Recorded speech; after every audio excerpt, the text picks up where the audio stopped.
save করবে যে system হ্যাঁ ইউএসবি এন্টার এসে সেভ হল মানে টোটাল ব্যাকআপটা এই জায়গা সেভ হয়ে যাবে ওই মেমোরিতে এন্টার ব্যাকআপ 1 খালি এন্টার বাটনের কাজ মানে এই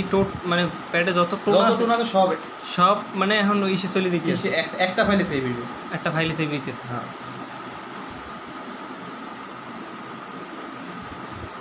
পাইছো এখন হচ্ছে একটা একটা কেমনে সেভ করবা এই সিস্টেম আবার ইউএসবি সেই বল লোড অল দিয়ে তুমি যদি কারোর টোন দাও সেক্ষেত্রে তুমি এটা দিয়ে সেভ করছো না ওটা খালি ঢুকে লোড অল করে দেবা এন্টার করে দিলে লোড অল হয়ে যাবে মনে করো বাই চান্স তোমার টোন ডিলিট হয়ে গেছে এখন তোমার তো ব্যাকআপ আছে করবা কি ইউএসবি তে ঢুকে লোড অল এন্টার করে দেবা আবার এন্টার করবা এন্টার করলে হয়ে যাবে আর একটা একটা সেভ করবে যে এই যে সেভ কিট হ্যাঁ সেভ কিটে এন্টার করার পর এই মনে করো 45 নাম্বার আছে এন্টার করবা এক নাম্বার এন্টার আবার এন্টার এখন তোমার 45 নাম্বারে সেভ হয়ে গেছে বুঝছি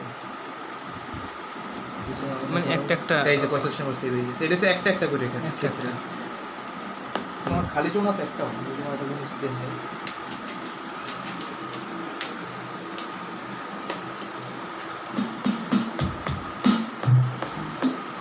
আছে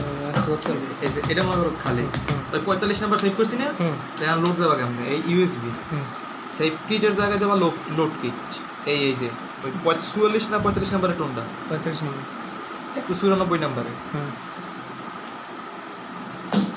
আচ্ছা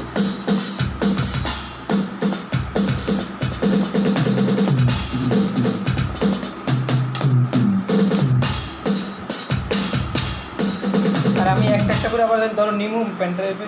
একটা একটা করে মানে নেবা না লোড দেবা লোড দেবো মানে ওইটা নেবো পেন ড্রাইভে নেবো ধরো একটা টোন আমার পছন্দ হয়েছে ওইটা আমি আবার ধরো এই মনে করো নতুন একটা টোন ধরো বানাইছি